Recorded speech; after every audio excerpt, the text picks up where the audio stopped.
നമ്മൾ സംസാരിക്കാൻ പോകുന്ന വിഷയം സിൽവറിനെ അല്ലെങ്കിൽ വെള്ളിയെ കുറിച്ചാണ്. ഇന്ന് മീഡിയയിൽ നിറഞ്ഞു നിൽക്കുന്ന ഒരു വിഷയം പ്രധാനമായും സിൽവറിനെ കുറിച്ചാണ്. ഇതിന് പല കാരണങ്ങൾ ഉണ്ട്. ഒന്ന്, അന്താരാഷ്ട്ര തലത്തിൽ നിലനിൽക്കുന്ന അനിശ്ചിതത്വങ്ങൾ ആണ്. അടുത്തിടെ അമേരിക്കൻ പ്രസിഡന്റ് ഡൊണാൾഡ് ട്രംപ് പുറത്തിറക്കിയ ട്രേഡ് ടാരിഫ്സ് ഒക്കെ ഇതിൽ ഉൾപ്പെടുന്നവയാണ്. കൂടാതെ ആളുകൾ അവർ ഉപയോഗിക്കുന്ന ഫിയറ്റ് കറൻസി അല്ലെങ്കിൽ നാണയത്തിന്റെ മൂല്യം കുറഞ്ഞു പോകുകയാണ് എന്ന് അവർ വിശ്വസിക്കുമ്പോൾ അതിനെ മറികടക്കാനായി അവർ സ്വർണം, വെള്ളി മുതലായ ലോഹങ്ങൾ വാങ്ങാറുണ്ട്.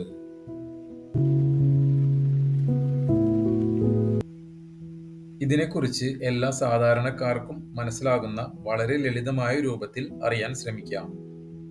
ഗോൾഡ്, സിൽവർ മുതലായവ കമോഡിറ്റീസ് അല്ലെങ്കിൽ ക്രയവസ്തുക്കൾ ആണ്. അവ പ്രധാനമായും ആഭരണങ്ങൾ നിർമ്മിക്കാനും സ്റ്റോർ ഓഫ് വാല്യൂ എന്ന രീതിയിലും കണക്കാക്കി വരുന്നു. ഇതിന്റെ പരിമിതമായ സപ്ലൈയും അതിലേറെ അതിനുള്ള ഡിമാൻഡും ആണ് ഇവിടെ അതിന്റെ വില നിശ്ചയിക്കപ്പെടുന്നത്. ഇത് മനസ്സിലാക്കുന്നതിന് മുൻപേ ഇതുവരെ ഒരു പ്രൈസ് ചാർട്ട് എന്താണ് എന്ന് മനസ്സിലാക്കാത്ത അവർക്ക് വേണ്ടി കുറച്ച് വളരെ ബേസിക് ആയിട്ടുള്ള ചാർട്ടിലെ കാൻഡിൽ സ്റ്റിക്ക് എന്താണെന്നും ആ ചാർട്ടിലെ കാൻഡിൽ സ്റ്റിക്ക് രൂപപ്പെട്ടു എങ്ങനെ പാറ്റേൺസ് വരുന്നു എന്നും നോക്കാം.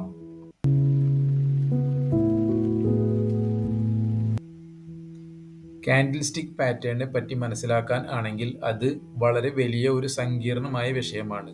ആയതിനാൽ ഇവിടെ വളരെ ബേസിക് ആയിട്ടുള്ള പാറ്റേൺസ് മാത്രം പറയാം. അതിൽ തന്നെ ഇപ്പോൾ സിൽവറിന്റെ കാര്യത്തിൽ അത് എങ്ങനെ രൂപപ്പെട്ടിരിക്കുന്നു എന്നും നോക്കാം.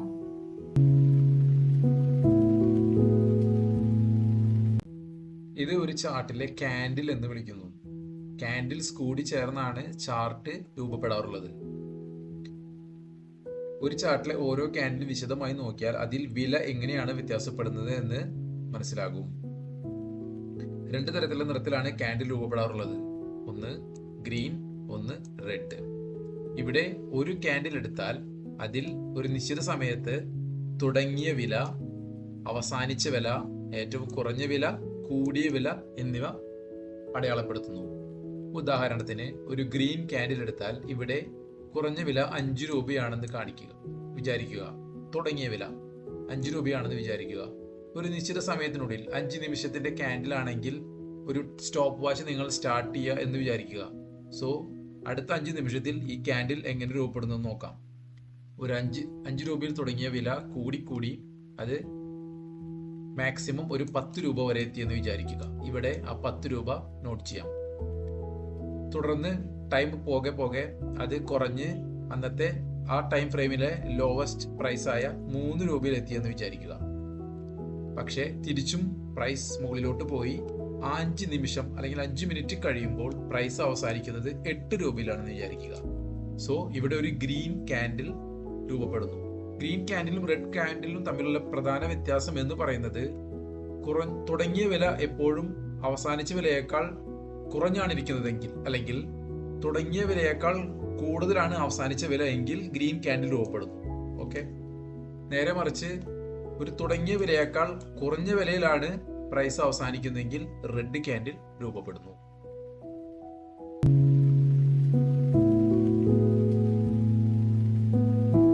ചാർട്ട് പാറ്റേൺസിനെ continuation patterns, neutral patterns, reversal patterns എന്നും വളരെ ലളിതമായി തരംതിരിക്കാം. ഇവിടെ നമ്മൾ ഫോക്കസ് ചെയ്യുന്നത് റിവേഴ്സൽ പാറ്റേൺസ് മാത്രമാണ്. മറ്റുള്ളവ ചാർട്ടുകളിൽ അവ രൂപപ്പെടുന്നത് അനുസരിച്ച് മനസ്സിലാക്കാൻ ശ്രമിക്കുക. പ്രത്യേകിച്ച് ഇവിടെ രൂപപ്പെട്ടിരിക്കുന്ന കപ്പ് ആൻഡ് ഹാൻഡിൽ പാറ്റേൺ ശ്രദ്ധിക്കുക. കൂടുതൽ ഇതിനെപ്പറ്റി മനസ്സിലാക്കാൻ ചാർട്ടിലേക്ക് പോകാം. ഇത് സിൽവറിന്റെ ഇന്റർനാഷണൽ മാർക്കറ്റിലെ ചാർട്ട് ആണ്. ഇവിടെ വില $ഡോളറിൽ ആണ് രേഖപ്പെടുത്തിയിരിക്കുന്നത്. ഇത് ഒരു ലൈവ് ചാർട്ട് ആണ്. ഇപ്പോൾ സിൽവറിന്റെ വ്യാപാരം നടക്കുന്ന വില $48.95 പെർ ഔൺസ് എന്ന നിരക്കിലാണ്. നമ്മൾ നേരത്തെ കണ്ട ചാർട്ട് പാറ്റേണിലെ കപ്പ് ആൻഡ് ഹാൻഡിൽ ഇവിടെ രൂപപ്പെട്ടിരിക്കുന്നത് ശ്രദ്ധിക്കുക.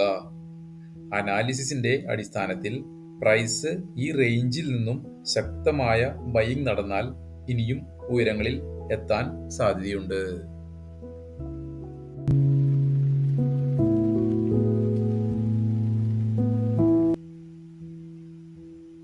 സിൽവറിന്റെ വില നോക്കുകയാണെങ്കിൽ ഈയിടെ ഒരു kg ഏകദേശം 2 ലക്ഷം രൂപ വരെ എത്താറായിരുന്നു. എന്നാൽ മെയ് 2025 സിൽവറിന്റെ വില ഒരു kg 1 ലക്ഷം രൂപ എന്ന നിലയിൽ മാത്രമായിരുന്നു. നമ്മുടെ രാജ്യത്തെ ഈ വില വ്യത്യാസം വരുന്നത് ഡിമാൻഡും സപ്ലൈയും തമ്മിലുള്ള പൊരുത്തമില്ലായ്മ കാരണം ആണ്.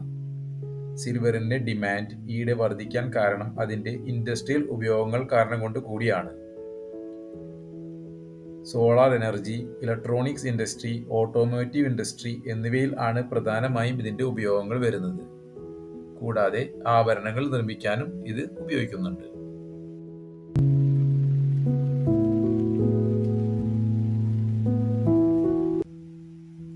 ഇനി സിൽവറിൽ എങ്ങനെയൊക്കെ ഇൻവെസ്റ്റ് ചെയ്യാം അല്ലെങ്കിൽ നിക്ഷേപിക്കാം എന്ന് നോക്കാം.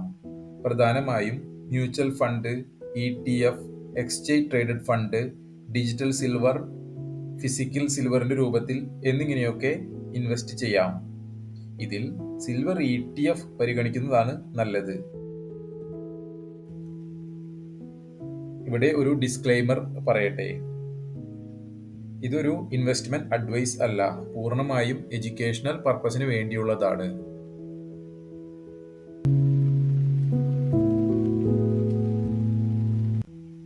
സ്റ്റോക്ക് മാർക്കറ്റിൽ ജാർഗൺസ് എന്ന് പറയുന്നത് വ്യാപാരികളും നിക്ഷേപകരും ഉപയോഗിക്കുന്ന പ്രത്യേക സാങ്കേതിക പദങ്ങളാണ്.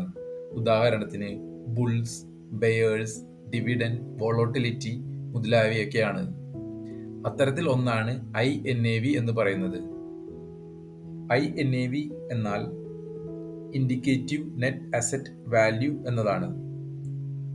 ഇത് വ്യാപാര സമയത്ത് എക്സ്ചേഞ്ച് ട്രേഡഡ് ഫണ്ടിന്റെ, അതായത് ETF-ന്റെ ഓരോ ഓഹരിയുടെയും മൂല്യം യഥാർത്ഥ സമയത്തിൽ കണക്കാക്കുന്ന ഒരു ഏകദേശ നിരക്കാണ്.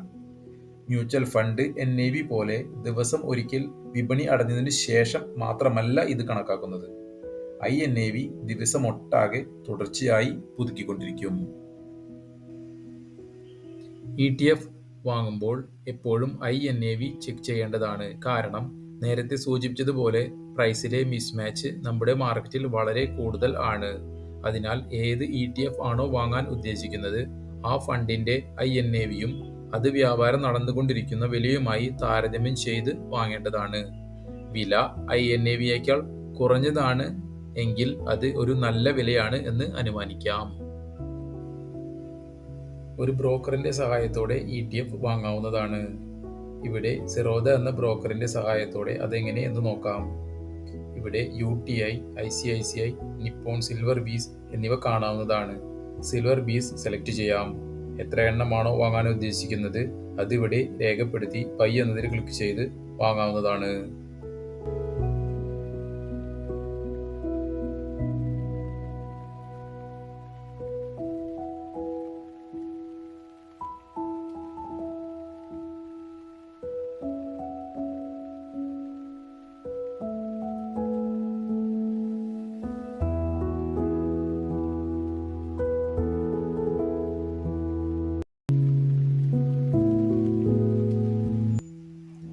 ഈ വീഡിയോ ഷൂട്ട് ചെയ്യുന്ന അവസരത്തിൽ ഗോൾഡ് അതിൻ്റെ ഹൈ പ്രൈസിൽ നിന്നും ഏകദേശം 5%, സിൽവർ അതിൻ്റെ ഹൈ പ്രൈസിൽ നിന്ന് ഏകദേശം 7% കറക്റ്റ് ചെയ്തിരിക്കുന്നു എന്നതുകൊണ്ട് ഉദ്ദേശിക്കുന്നത് പ്രൈസ് കുറഞ്ഞിരിക്കുന്നു എന്നതാണ്. ഫ്യൂച്ചറിൽ ഇതിൻ്റെ വില എങ്ങനെയാകുമെന്ന് പ്രൈസ് പാറ്റേണിൻ്റെ അടിസ്ഥാനത്തിൽ നിങ്ങൾ അനുമാനിക്കുമെന്ന് വിചാരിക്കുന്നു.